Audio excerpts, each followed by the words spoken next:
Hey everybody, this is Joe Price.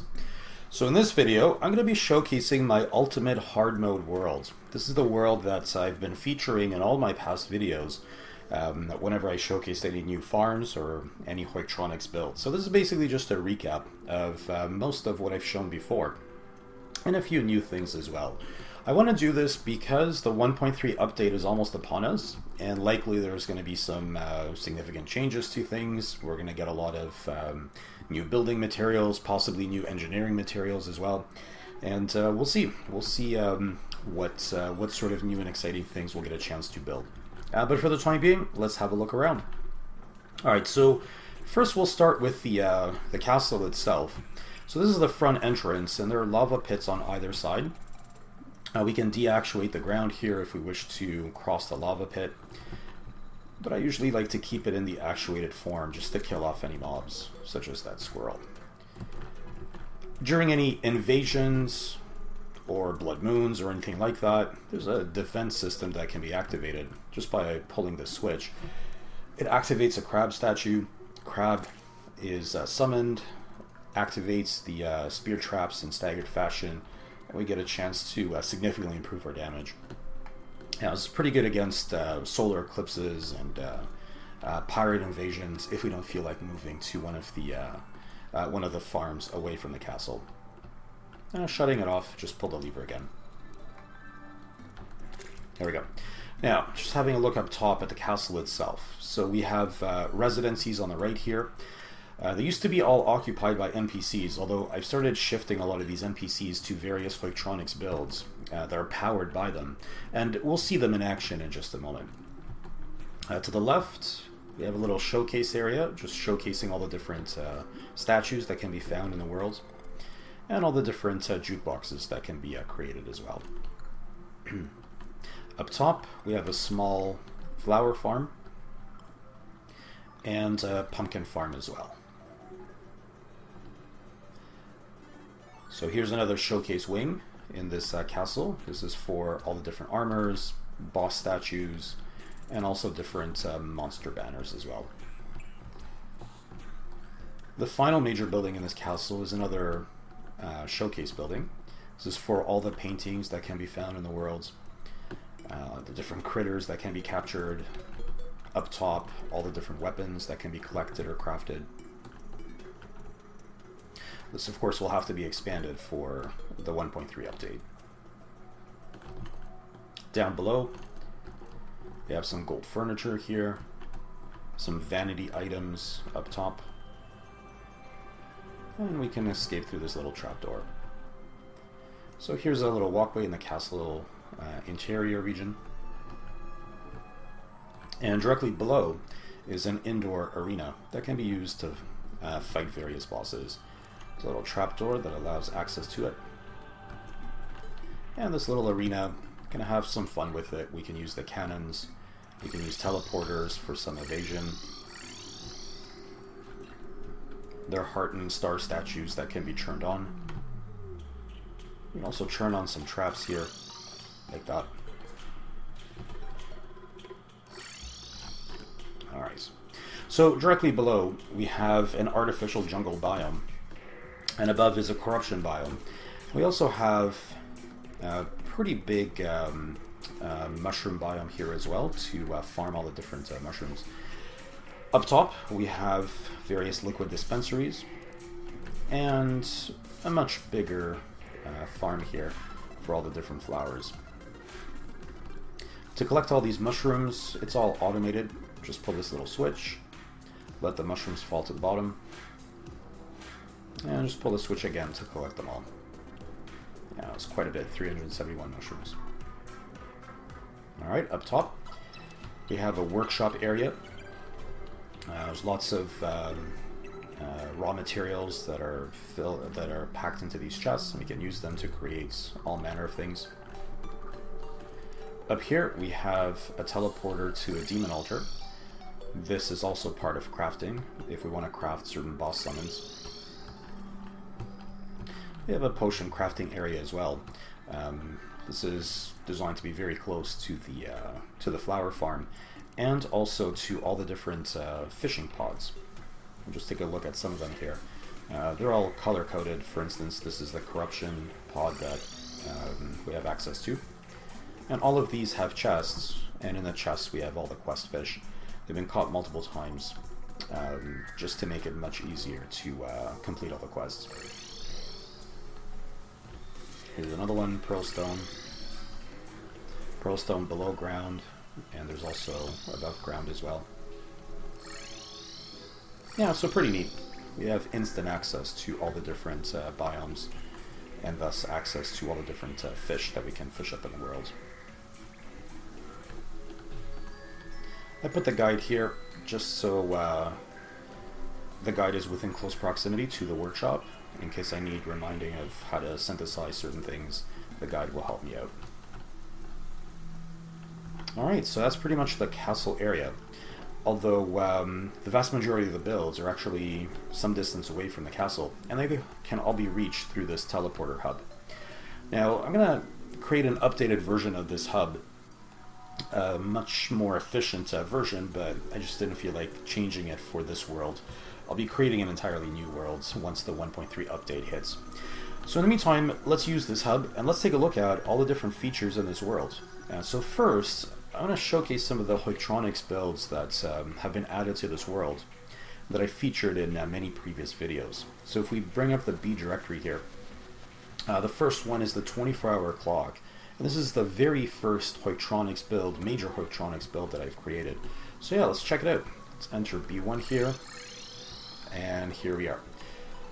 So this is a fully functioning 12-hour clock. We have second display displays, minute displays, and also hour displays. And there's an indicator of whether it's PM or AM.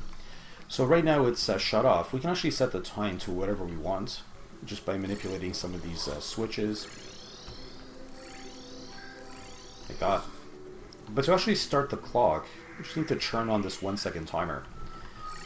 And it'll activate the skeleton every second. And you can see the displays changing accordingly.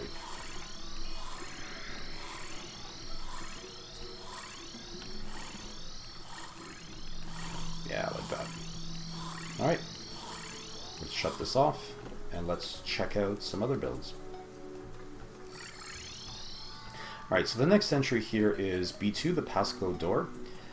This is where I store all the platinum that I've amassed from various farms. So to access the vault, I have to make my way through this door, but that requires inputting the right code here. Let's see if I still remember it. Actually, I need to follow the correct protocol here. I need to clear first. Alright, let's see if I can input the right code.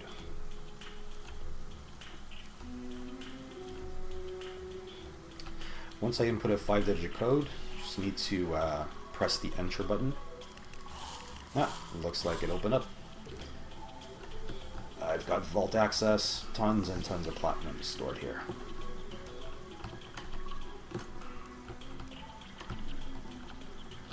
Alright, we'll clear again. Just to show what happens if we enter the wrong 5-digit code. Let's say we enter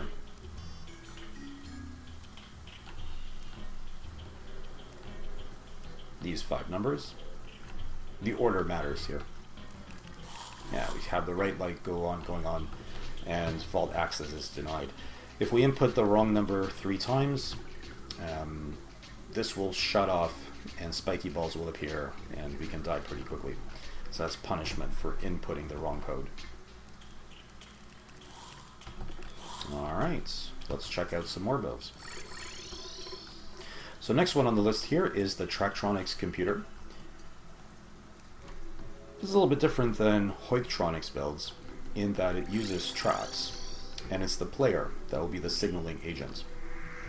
So I showcased this in a previous video, so I won't go into too much detail right now with regards to how it works. I'm just going to give you an example of a sample calculation. For instance, let's say that we want to do multiplication. So one of the numbers we will input in the memory register. Let's say we input the number 40.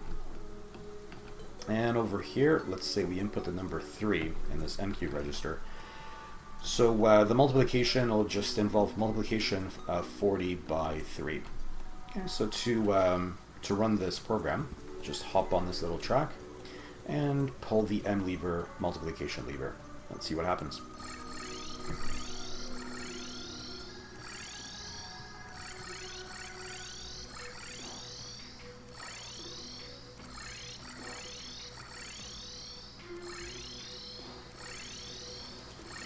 Alright, there we go. So we can see up top here that the final answer to our multiplication, which was 40 times 3, it should give us 120, and it's exactly 120 in the top display. We've got 8 plus 32 is 40, 16 plus 64 is 80, 40 plus 80 is 120. So it's not very fast, but that's the thing about tracks. It's not that easy to work with them when creating these things. But nevertheless, this is a full calculator. It can do all the basic arithmetic functions: multiplication, addition, division, subtraction. To clear, just need to hop on here again and just pull the clear lever. And it clears all the inputs. Alright, let's go check out some other builds. So the next one is an old model of the Hoiktronics computer.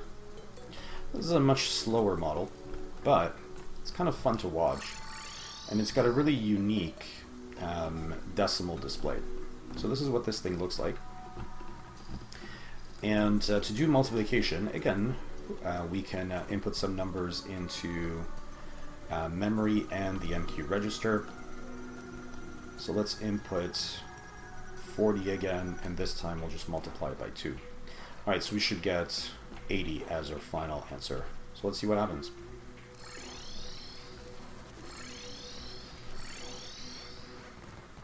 Yeah, this version is pretty neat. Even though it's much slower than the updated version, you can at least see the skeleton in action. And as you can see, the final answer here, 80, is our correct answer.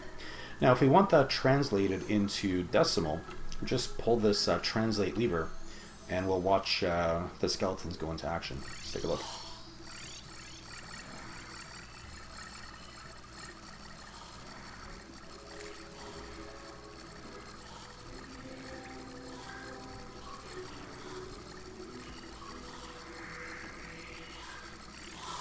Yeah, pretty cool rapid count up.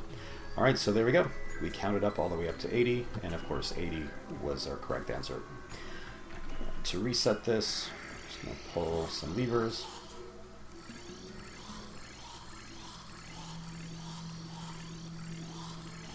There we go. And I'll just do a global reset of everything. Alright, let's check out some more builds. Okay, so the next one is the Blackjack Simulator that I showcased in my previous video. Let's have another quick look at it. Maybe play a few hands. Alright, so here we are. Let me just get rid of this little mini-map so we can see the house tally. Alright, so let's play some hands. So let's deal. So a player gets an 8.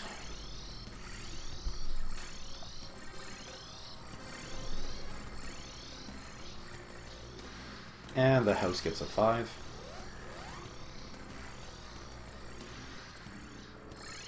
Alright. Notice I didn't actually input a bet here. If I try to input a bet during the game, nothing is going to happen. This is this lever in the bottom left. Yeah, as you can see, nothing is happening when I pull it. In any case, let's play on. Let's see what happens. So I'll draw a card. So I get a king. I'll have a tally of 18. And I'll hold on 18.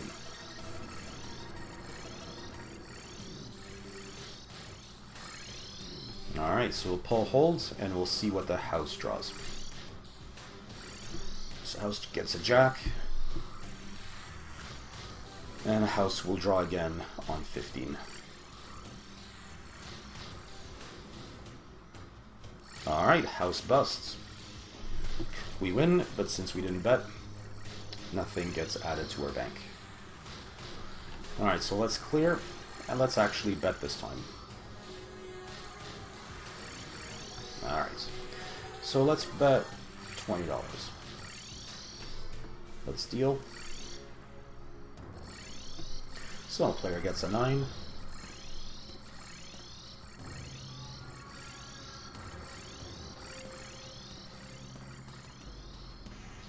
And House ends up with a 3. Alright, so let's draw some cards. A 10, that's pretty good. We'll stop on 19.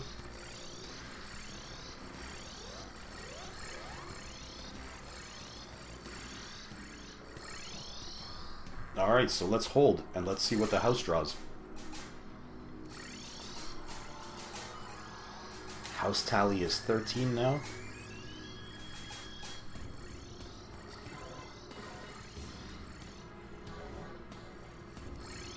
And ace.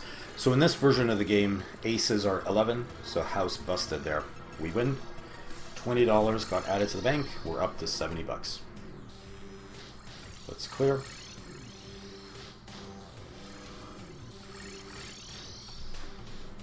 Alright, so that's the Blackjack Simulator. Let's check out some other builds. Alright, so the next one is B6, our video game. Alright, so here it is. So this is a Space Invader style game. There are 4 levers here, and each of these 4 levers controls 4 spaceships that can fire lasers. So basically when we pull one of the levers, a laser is fired. You can actually pull them very rapidly in sequence. So what's going to happen here is I'm going to pull the lever on my left to start, and spaceships are going to start appearing on the far right here, and they're going to appear in one of the 4 rows. And I just have to pull the right lever to shoot that spaceship down before it disappears. Okay, let's start this game up, and I only have 30 seconds before time expires, and every time I hit a ship, 1 is going to be added to my score, and the idea is to score at least 10 or more. Alright, let's give this a shot.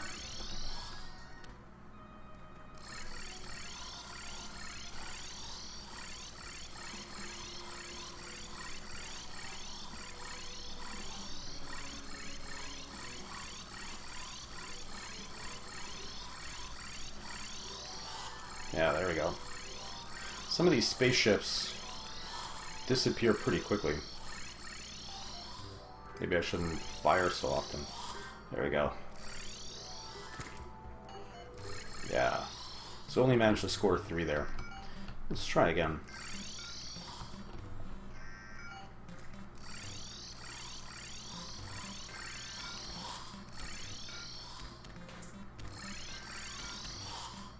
Some of these ships remain on screen longer, some barely remain on screen, so they're tough to catch. Like that top one is almost impossible to hit.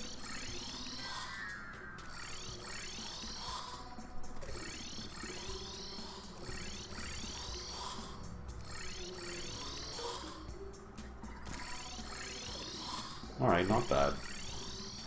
Oops. Accidentally knocked off the torch there. Alright, we got 8 that time, not too bad. Alright, let's check out more builds.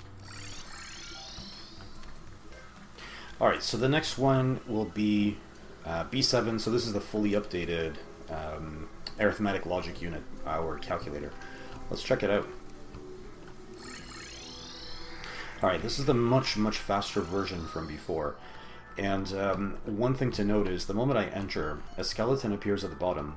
We're going to need this skeleton to do some of the calculations along with the NPC to do certain operations as well. Alright, so let's just do a sample calculation. Let's do the multiplication again. This time around, let me input 64, 68, 70.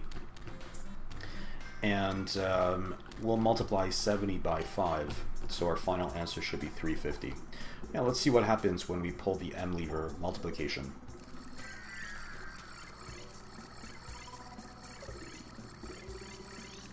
Yeah, there we go. So that was pretty fast, and the final answer, 350, it has appeared already in the accumulator register, but there's a converter from binary to decimal that has kicked in, and the number 350 will pop up on screen here.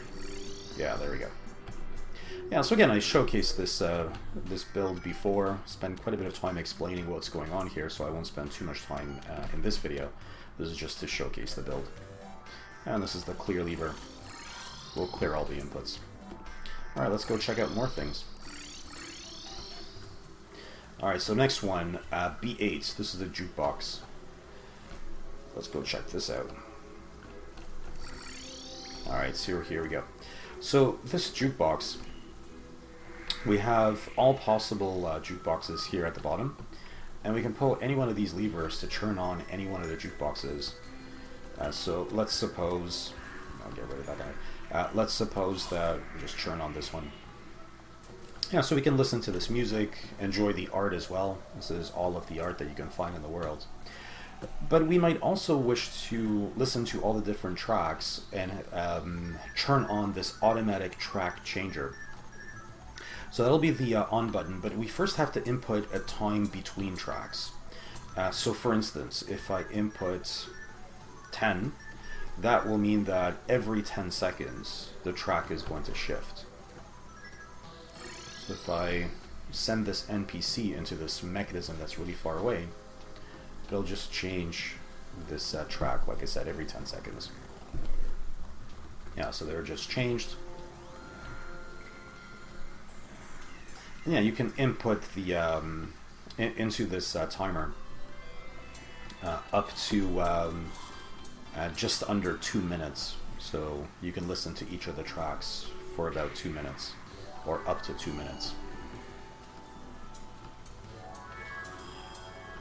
Alright, so if I pull the off lever, the NPC will track change one more time, and then it'll be sent right back to its house, right there. Let me just shut off this track. Now I have battle tracks here as well. If I turn on the battle track and if I pull this B lever, that will mean that I will only have a switch from one battle track to the next, and we're not going to end up listening to any of the non-battle tracks. Yeah, so pretty neat. The mechanism here is basically a mechanism that allows you to input what intervals you want certain actions to take place. So in this case, changing the tune that we're listening to. Alright. Just one more thing to show here.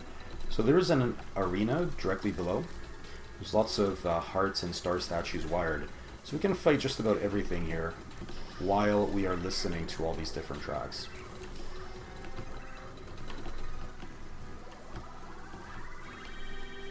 Oh, and to showcase the mechanism, it's way up here.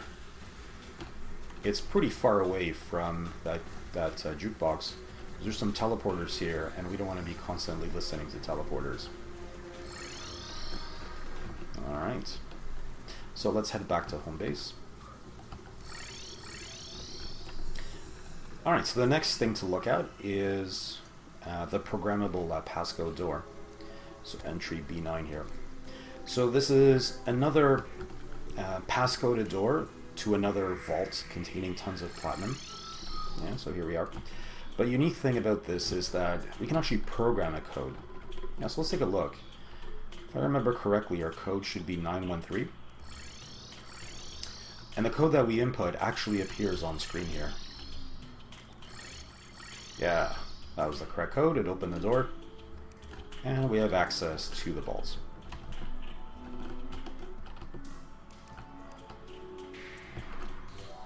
Alright, once we exit, just pull the clear lever and it just resets the door. So if we input the wrong code, like let's say we put in 319,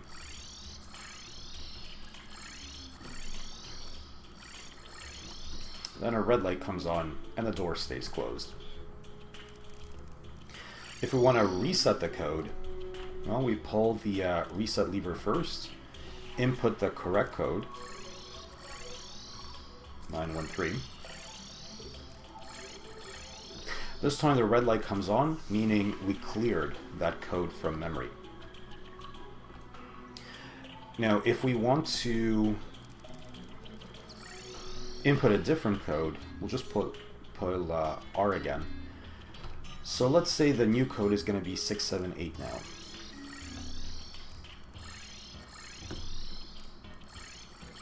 Alright, so it opens up the door. So let's clear. Okay, so if we try to input the old code, 913, it's not going to work anymore. Yeah, there we go. Door stays shut, red light goes on. But if we input the new code, 678, the door will open. There we go. Door opens.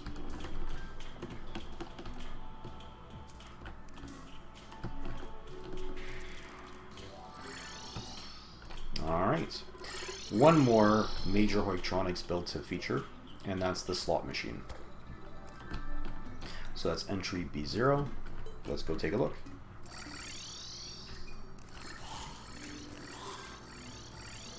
Alright. So to play slots, all we've got to do is enter this place.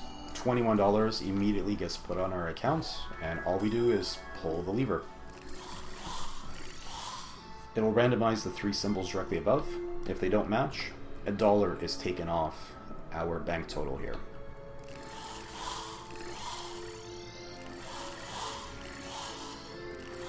Yeah, so it takes $1 to play every time. Oh, we won. So 3 diamonds, $10 is the reward, and you saw that this jumped from $16 to $26. We also have 7s and spades. Oh, we win again. If we get 3 7s or 3 spades, we get $20 added to our bank total.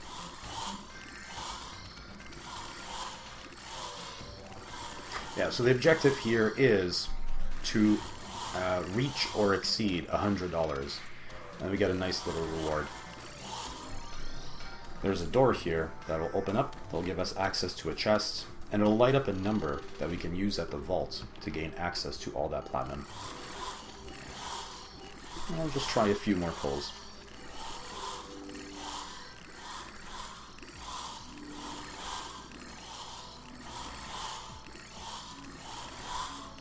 Alright, 3 7s. $20. Yep, we jumped from $22 to $42. Alright, so there we have it. That's how it works. To shut it off, we just go back to the teleporter and just resets everything automatically. There we go.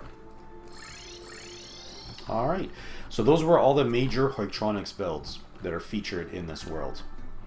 So let's take a look at the other stuff, because there's some interesting farms that are present throughout this world as well. So this is the C directory, and the C directory brings up all the different farms in this world. So the first one here is the Truffle Worm Autofarm. Let's take a look at how that works. So we'll input C1, and here we are. So all we need to do is just grab a net, and just start swinging the net, and just wait until the truffle worms come to us. Everything here is fully automated. It automatically turns on the spear trap battery the moment that we teleport into this farm. Look at that. 3 truffle worms appear already. That was pretty fast. Yeah, this farm is designed to generate about 300 truffle worms per hour. Well, it's probably more than that. 4th one has appeared.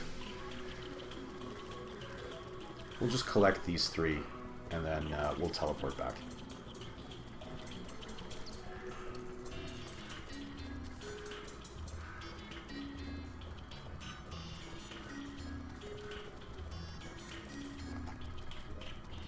Alright. Put the net back. Yeah, so this is pretty good. If we want to fight Fishron, just quickly teleport into that farm, grab some truffle worms, and then we can go and fight Fishron. Alright, so the next one is the Dungeon Autofarm. So we'll head there, although if you notice, 5 of these farms are labeled as chain, so they're actually all part of a chain. We can set them up so that they're fully away from keyboard, and they'll just jump one to another. So let's actually see that in action. So we'll go into the Dungeon Autofarm first, I'll explain a few things as we watch the action on screen. Alright, so that's going to be C2. Alright, so there we go. So this is actually on rails. So the moment that we teleport in, just need to hop on this farm, or on the rails, I should say. So everything here is fully automated. And over on the far left are 3 different background walls, dungeon walls. So this allows us, this particular farm allows us to farm for everything that you could farm for in the post-Plantera dungeon.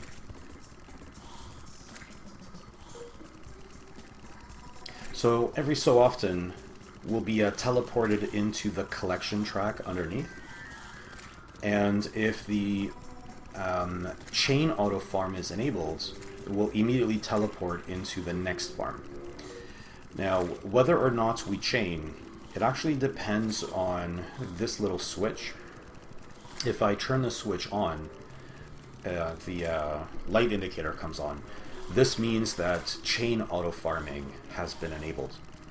There's some switches on my left as well. These are to shut off some of these surfaces.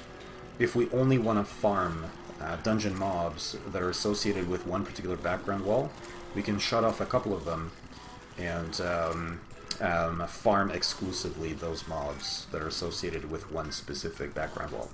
Here I'll just keep all 3 of them enabled. Alright, the cycle's almost finished. There's a bird maze to my right. It basically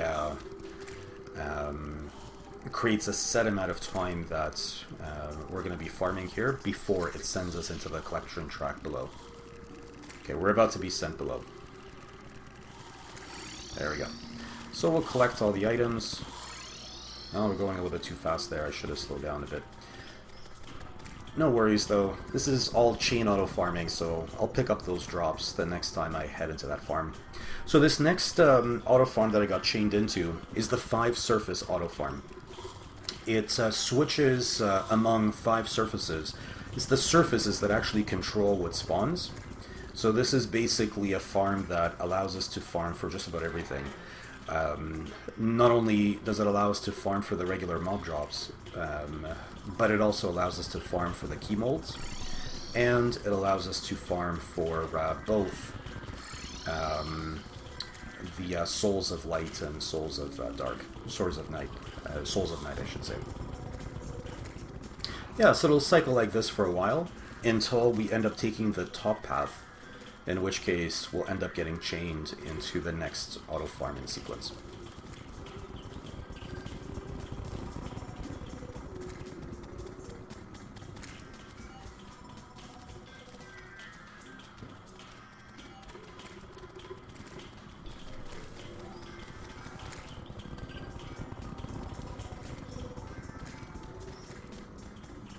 Yeah, so just go back and forth collecting all these drops. Every time we pass through that rightmost region, we end up switching the surface.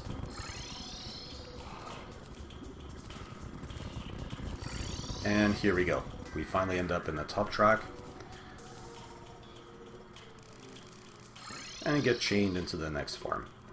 Note, again, I don't end up picking up all the drops, because it doesn't matter. We'll return to that farm anyways, and then pick up anything that got left behind. There is a 400 item limit, but because I'm picking up most of the drops, it would take a long while before I start losing drops due to the item limit in the world. You'll probably farm this for a couple of hours before stuff starts disappearing.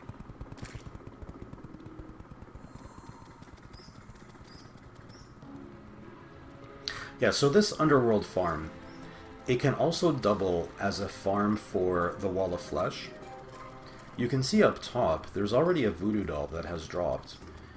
And in a moment, that ground will get actuated. It'll drop the voodoo doll into the lava. It'll spawn the Wall of Flesh, and it'll get killed automatically. And then we'll collect all of the Wall of Flesh drops. Now, there's a switch that can be pulled to disable Wall of Flesh auto farming. but I think I have it enabled here. Yeah, it's about to start. There we go. Wall of Flesh has awoken. It spawns on the far left, where all the spear traps are. And now we'll just collect all the drops here.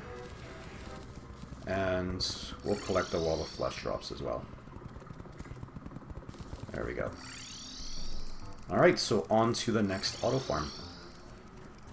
Alright, so this next auto farm is an auto farm that allows us to farm for a number of different things. So one is the temple mobs, so we can farm for energy cells, so that we can summon golem. So we could actually summon the golem here and let the dart traps whittle it down, kill it off. Notice that there's also a jungle track at the very bottom, and this is to allow Plantera bulbs to spawn there. So if we wanted to fight Plantera, we could summon Plantera here. The dart traps would kill off Plantera pretty quickly.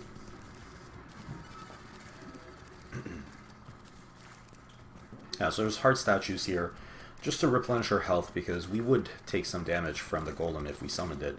We would also take some damage from Plantera as well. So the heart statues just ensure that we're going to survive.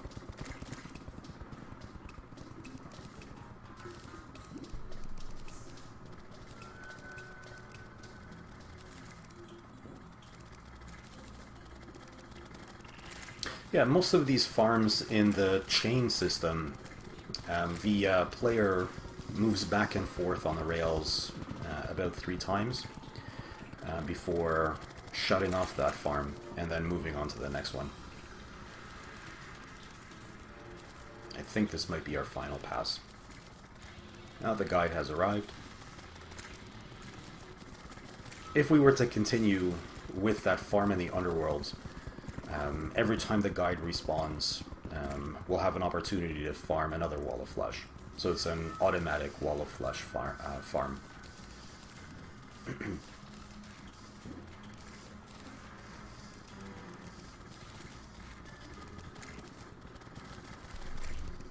Alright, this will be our final pass.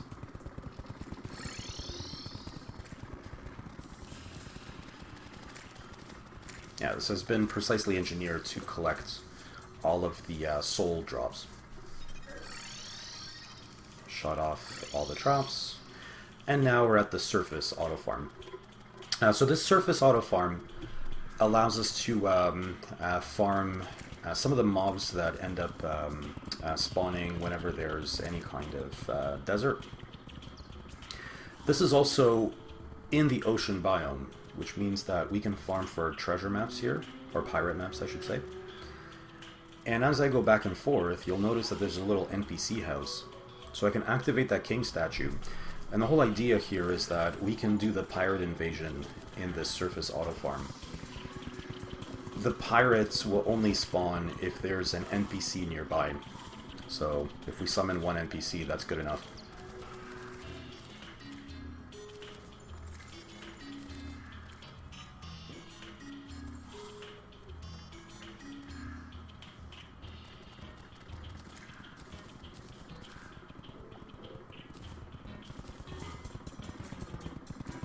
Alright, one more pass to go. This is also really good farm for all the other invasions, including solar eclipses.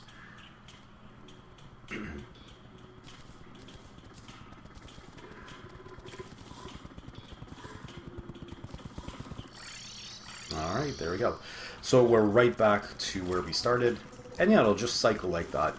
So this entire chain of auto farms, it allows us to farm for just about everything that any mob could drop.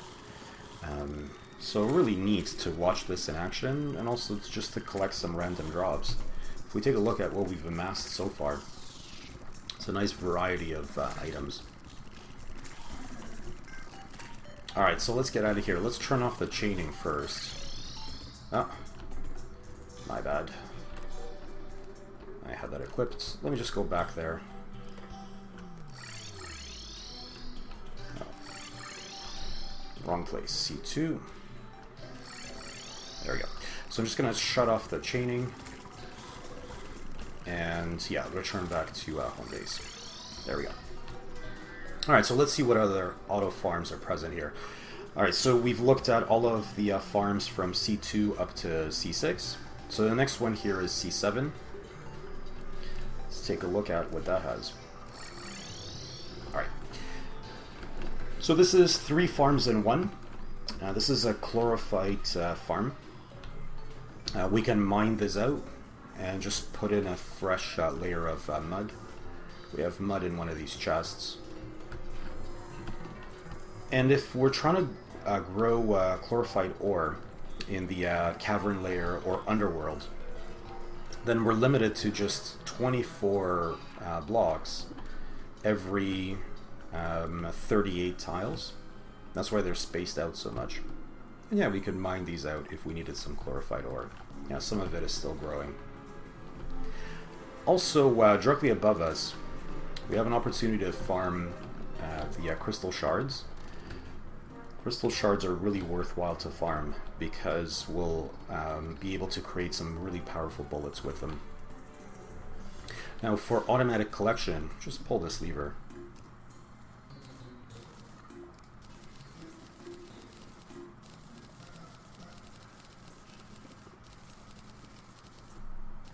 Yeah, there we go. We collected almost 200 shards. We could do the same thing with the mushrooms directly below us. Pull the other lever. And collect all the mushrooms. Alright. We'll deposit all of this into the chests. There we go.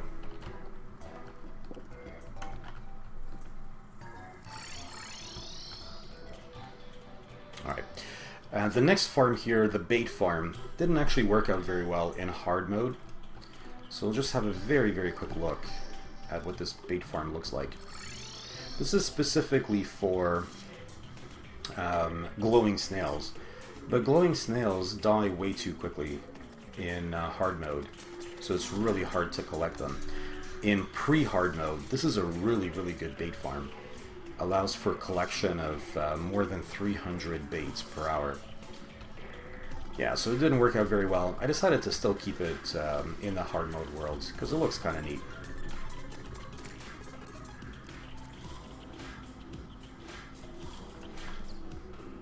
Alright, let's head back. Alright, so the final farm is our Ectoplasm and Platinum Autofarm. So this is designed to generate a huge amount of money and a huge amount of ectoplasm. Oh, I input the wrong thing, C9. There we go. Yeah, so everything just turns on automatically when we teleport in. For safety, it's a good idea to summon at least one minion. But otherwise, we just stay put and collect all the drops as they get hoiked to our position.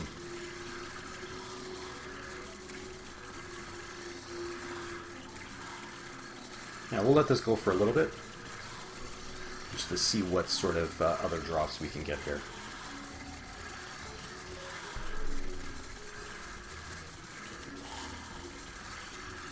Yeah, as you can see, the dungeon mobs, they get teleported in. They spawn on a spawn surface that's off screen here. And they get teleported in, drop on the far left side here, and they go straight under the spear trap battery, so they get killed pretty quickly.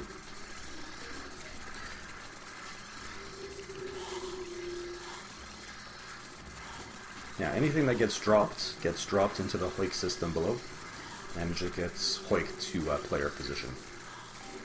Yeah, as you can see, I'm accumulating ectoplasm very, very fast. I already have 100 ectoplasm collected. So we can make a lot of money just by selling ectoplasm. We can generate about 6,000 ectoplasm every hour. And there's an opportunity for lucky coin plus minion to summon in the position directly above us. So we can actually farm additional money using the lucky coin and using a slime staff.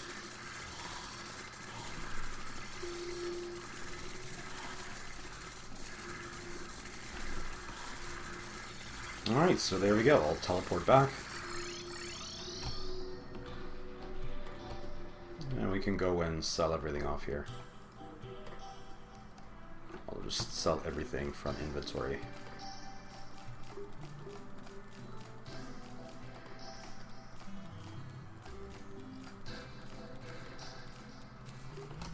Alright.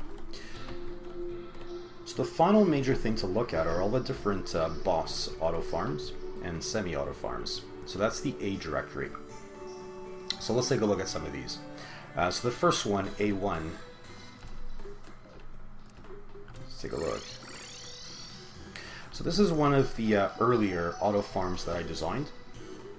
It's designed for Pumpkin Moon. It used to hold the old record for the final wave of Pumpkin Moon. But now I have a much better farm for that. So basically the way it worked is we pull the top lever or the top switch that turns on all of the traps. We can summon our minions directly above us. And the next switch that we would pull summons a slime into this chamber that does continuous damage to us and basically blocks all the damage from all the different bosses. Yeah, so at 7:30 we would summon Pumpkin Moon or Frost Moon and use this as an opportunity to farm the events. The auto farms, they're not that good for Frost Moon though. This particular farm was capable of reaching wave 17, which is pretty amazing for an auto farm. But still, Frost Moon isn't that great to farm anyways. I'll showcase a much better farm in just a moment. Yeah, so that's basically how it works. Pulling the same top switch just shuts off all the traps. And there's another switch just directly above this player chamber that allows us to teleport in this little chamber to collect all the different drops.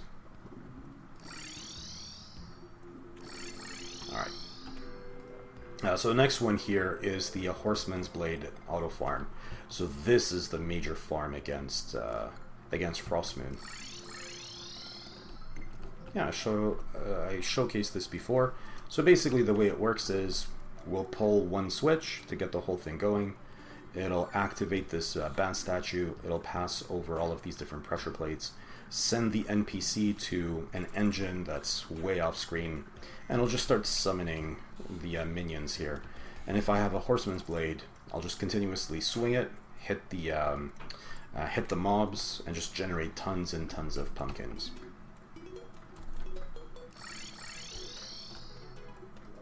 So the next auto farm is the All-Boss Autofarm, A3.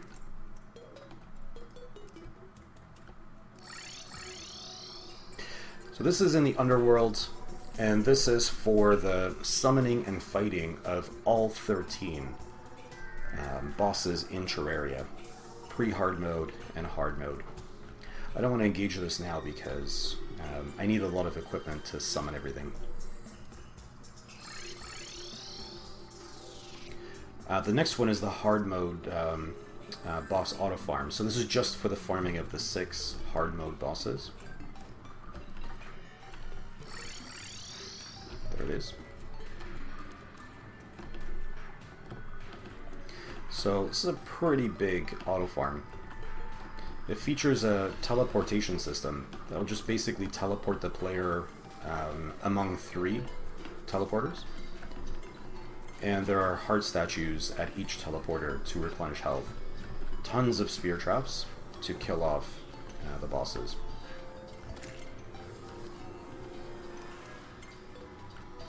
We'll just kill off Fishron here, just for the fun of it.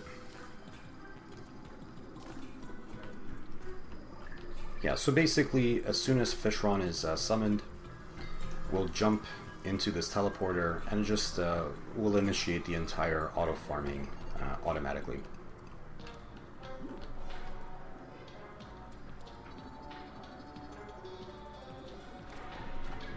In fact, let me awaken Plantera. So I fight both Fishron and Enraged Plantera here.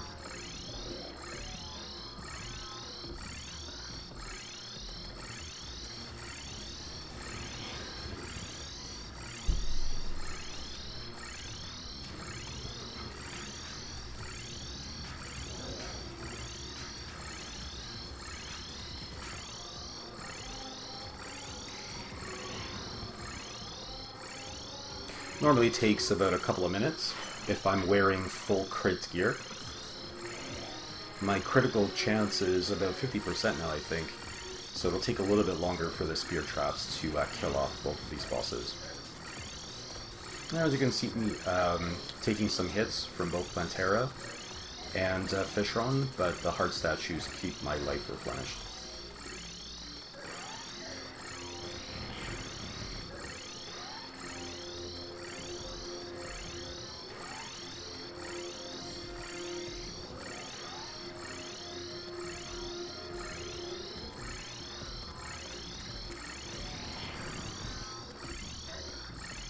Yeah, this Autofarm is designed to make sure that these Sharknadoes that Fishron plants, they won't be able to reach the player, because they tend to do a lot of contact damage.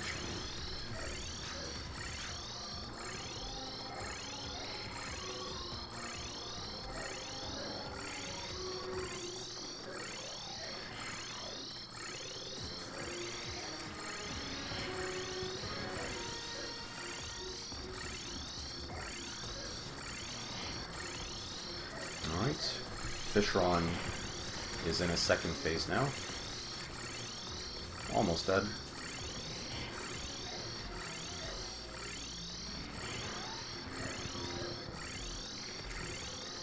Yeah, it took quite a bit of damage there, but the heart statues healed me.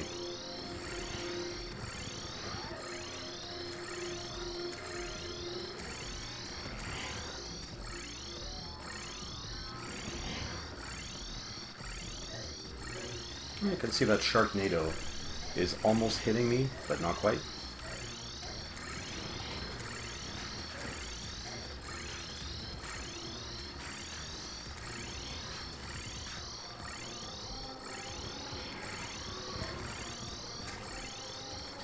There goes Plantera.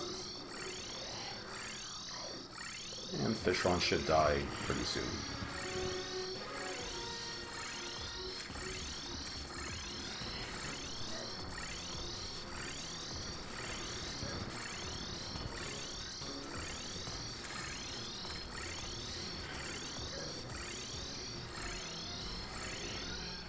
There we go. Fishron's dead. Pretty easy stuff. Just gonna wait until this Sharknado goes away.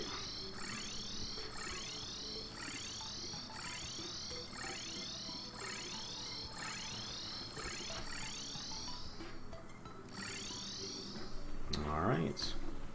Collect some of the drops.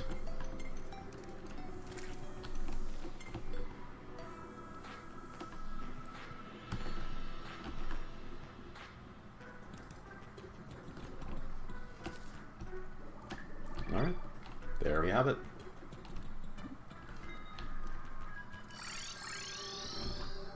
Let's check out some more farms here. So the next one is the Giant Surface Boss Arena.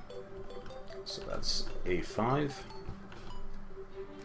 And this is not for auto farming, this is for fair farming. It's a pretty gigantic arena. So allows a lot of freedom of movement here. Asphalt surface so you can run fast. This is right at 0 altitude.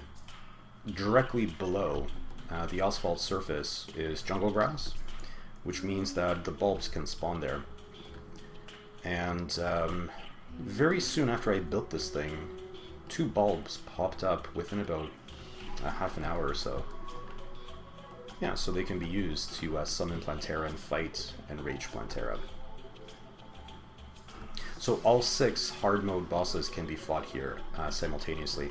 I have some heart statues as well. They can be turned on if desired. And they'll be dispensing a heart every 10 seconds.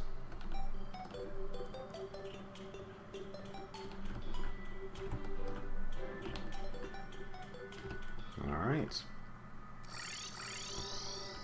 Next. Oh. Next up is the Cannonball Arena. So this Cannonball Arena, this is an ultra-efficient arena for the farming of Pumpkin Moon. This is something that can be created very early on in hard mode. You just need the pirate NPC to be able to buy the cannon and cannonballs, and you can get the pirate NPC the moment that you defeat the pirate invasion. So this is a very good arena for all the mechanical bosses. You can kill the mechanical bosses pretty quickly with it, especially the destroyer. And yeah, once Plantera is defeated, you can then immediately use this thing to farm the Pumpkin Moon event. And I've showcased this in a previous video. The Pumpkin Moon event, we can get to the final wave by around 11 PM. So that's very, very fast. And as soon as we farm up a Horseman's Blade, we'll definitely get multiples during the farming. Then we can use that for the Horseman's Blade Frost Moon arena.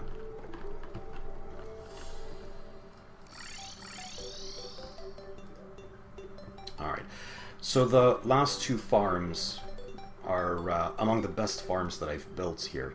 A7 takes us to the Omega farm. And the Omega farm, this is the farm that is designed to generate a massive amount of money. This is for Pumpkin Moon primarily, and for one Pumpkin Moon event we can generate in excess of 40 platinum. Since each moon event is about 9 minutes, that translates to about 270 platinum per hour rate. Yeah, so as we teleport in, everything gets turned on automatically. The only thing left for us to do is summon the slime inside, and then start the event at 7:30.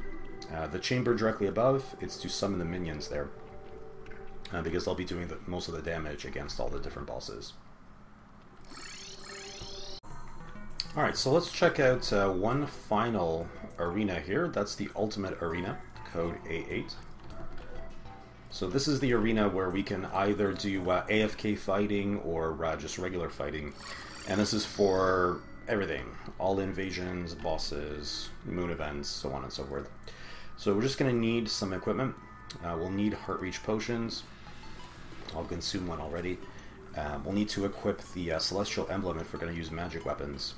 And we're also going to need a cross necklace to limit the damage and basically become invulnerable. Alright, so let's step inside. Here it is. And yeah, let's turn on the arena. Alright, so you've got heart and star statues that keep our life topped up, and our mana will never run out, so we can indefinitely fire our magic weapon. I'll turn on the traps too. There we go. You can even stand under the traps, and I won't get killed. Yeah, so let's fight some bosses here. Just go over to my chest and collect some of these things to summon the bosses. We'll fight all 6 hard mode bosses. There we go. So let's start by summoning Fishron first. As I mentioned in the previous video that talked about this farm, I can summon Fishron from lava. So long as I'm at the ocean, Fishron can be summoned.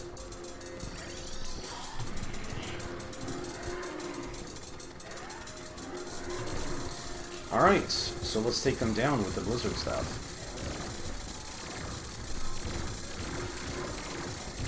Yeah, so I'm basically unkillable here.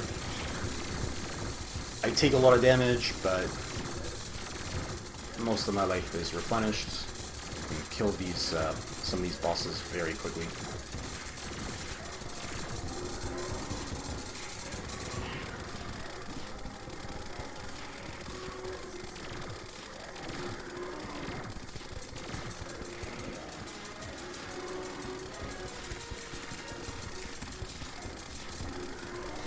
Alright, just 2 more bosses left.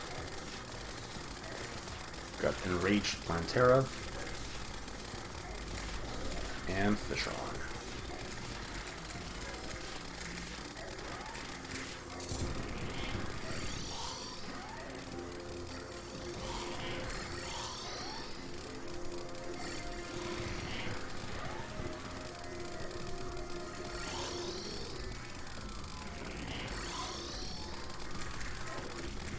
switch over here to a different weapon.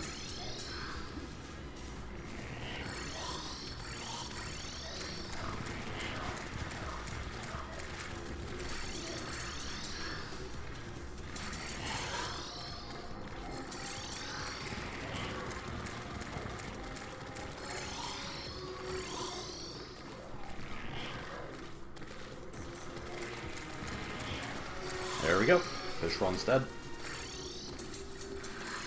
Pretty easy stuff.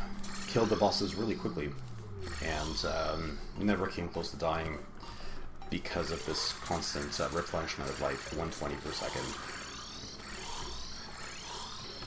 Alright, let's shut off the traps here. And let's collect some of these drops.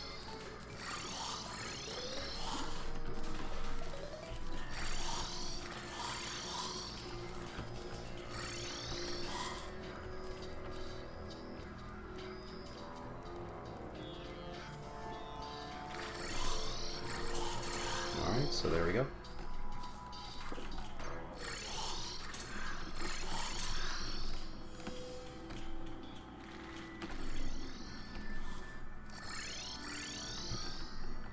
Alright, so there you have it. All the major arenas and hoiktronics builds that are present in this world. So I'm very likely going to be porting over a lot of these farms and arenas to a new world that I'm going to create as soon as 1.3 is released. We'll see if some of these farms need any updating. We'll see what 1.3 brings to the table.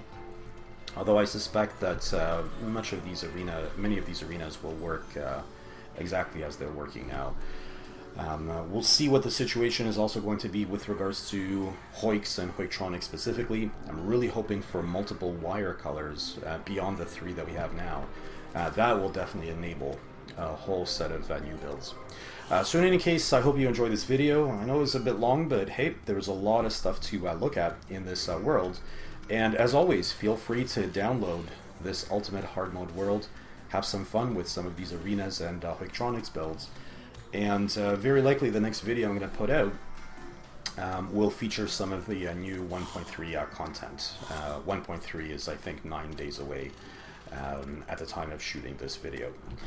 Alright guys, so we'll see you next time.